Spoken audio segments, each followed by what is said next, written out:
Hey there, I'm Sandy Reese, Chief Encouragement Officer here at Get Fully Funded, where we show small nonprofits how to raise money so that they can fully fund their budget and stop worrying about money. Today I want to talk about fundraising letters. That's something that a lot of nonprofits know that they probably could do to raise money. We're going to be coming into fundraising season soon, and a lot of organizations are thinking about when they want to send their letter and who's going to write the letter.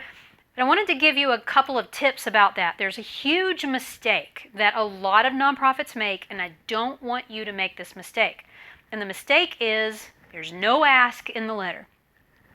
It's really important that if you're going to bother to send a letter to people that you ask for money. So somewhere in the letter it has to say your gift of $25, $35, $50 or more will help to blank, whatever your mission is.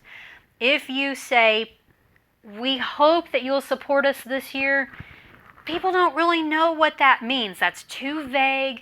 And I get it that sometimes it's uncomfortable asking for money and you may think, oh, I just don't want to do that. But listen, you have to. If you're going to go to the trouble to either print a letter and send it through the mail or put an email together and send it out, you have to ask for money. People can't read your mind. They don't know what you want. So you must ask for money. The next question is, how much do you ask for then? So I wanted to show you this. A lot of times in a letter that comes through the mail, you'll see the actual letter itself, and then there's usually a little slip that's like a third of a piece of paper, and it'll have something like this on it, and you'll see these numbers, 25, 35, 50, or other, and that's what's called an ask string.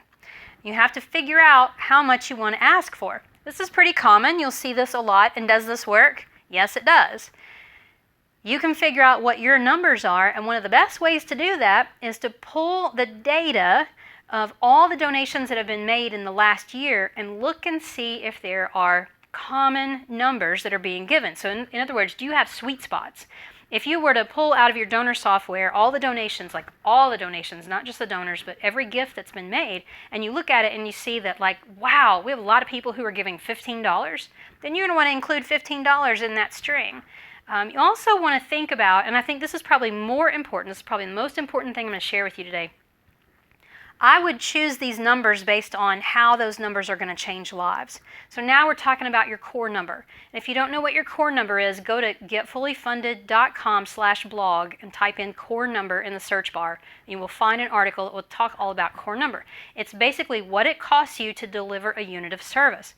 It's much more interesting to the donor if you ask them to give $24.80 because that's going to provide a month's worth of care for whatever it is your organization is doing, rather than just a flat $25, that $24.80 or whatever that number is, and then just do multiples of that, whatever it makes sense. And again, you can read all this on the blog. That's a much more interesting ask string. It's a much more interesting ask.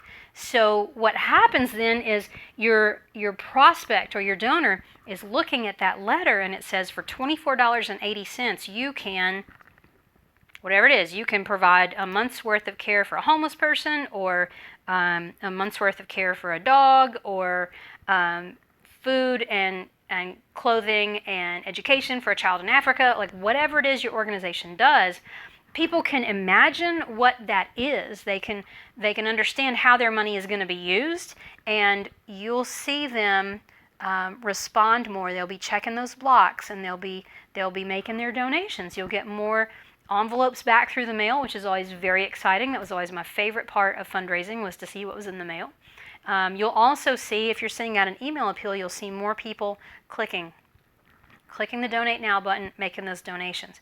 So as you put your letter together, I want you to start thinking about what you're going to ask for. So figure that out before you start writing. Ask people to give an amount that's going to mean something to them and translate into your organization taking action, changing lives, and making a difference. Because really, that's what this is all about. That's why donors give.